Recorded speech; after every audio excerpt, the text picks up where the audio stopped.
Hello అండి, welcome to my channel. వంకాయ curry ఎప్పుడు ఉన్నట్లు కాకుండా ఇలా సింపుల్గా, ఈజీగా, వెరైటీగా, టేస్టీగా వండండి. ఎంత బాగుంటుందో.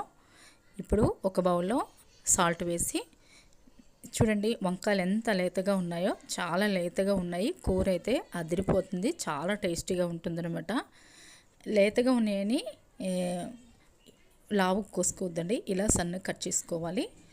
ఇలా సన్నగా కట్ చేసుకొని మొత్తం కదుపుకోవాలన్నమాట. ఇలా కలుపుకోవాలి మొత్తం. చూడండి, ఇంత సన్నగా కట్ చేసుకుంటే త్వరగా మగ్గిపోతాయి, ఈజీగా అవుతుంది. ఇంకా ఈజీగా కావాలంటే ఇప్పుడు వీడియోకి వెళ్తే తెలుసుకుందామండి. ఇప్పుడు ఒక గిన్నె పెట్టి ఆయిల్ వేసి జీలకర్ర, ఆవాలు, ఉల్లిపాయలు, పచ్చిమిర్చి వేసి కలర్ చేంజ్ అయిన తర్వాత ఇప్పుడు ముందుగా కడిగి పెట్టుకున్న వంకాయలను వేసుకోవాలి. వేసుకొని మొత్తం ఇలా కలుపుకోవాలి.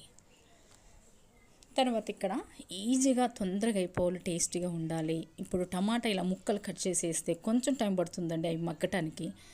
గ్రేవీ కూడా సరిగ్గా రాదనమాట. అందుకని నేను ఈ 3 టమాటాలు నేను మిక్సీ పట్టానండి. మిక్సీ పట్టి వేయటం వల్ల కూడా చాలా తొందరగా అయిపోయింది కూర. గ్రేవీగా ఉంది, చాలా టేస్టీగా కూడా ఉందండి. ఒక్కసారి మీరు ఇలా ట్రై చేయండి. ఇలా చక్కగా మగ్గిన తర్వాత మనం టమాటాని మిక్సీ పట్టుకున్నాం కదండి, టమాటా ప్యూరీని కూడా వేసేసి మొత్తం కలుపుకోవాలి. ఎంత తొందరగా అవుతుందంటే అంత తొందరగా అవుతుందండి కర్రీ. ఇది కొంచెం పచ్చివాసన అయిపోయిందాక ఇలా కొంచెం మీడియం ఫ్లేమ్లో పెట్టి మొత్తం కలుపుకుంటూ ఇలా కలుపుకుంటూ ఉండాలండి. చూడండి, అడుగు అంటలేదు, చక్కగా పచ్చివాసన పోయింది, చక్కగా మగ్గిపోయింది. అంతే, ఎంత ఈజీగా అయిపోతుందండి కూర, చాలా సింపుల్గా ఇలా చేస్తే. తర్వాత ఇప్పుడు కారం, మీకు తగినంత కారం వేసుకోండి. ఇక్కడైతే స్పూన్ కారం, అర స్పూను పసుపు, జీలకర్ర, ధనియాల పొడి, అల్లం దాంట్లో పెట్టేసానండి టమాటాలో.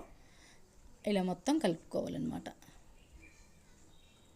ఇలా బాగా కలుపుకొని నేనైతే ఇక్కడైతే నీళ్ళు చుక్క కూడా పోయలేదండి, ఎందుకంటే లేత వంకాయలు కాబట్టి చక్కగా మగ్గి బాగుంది.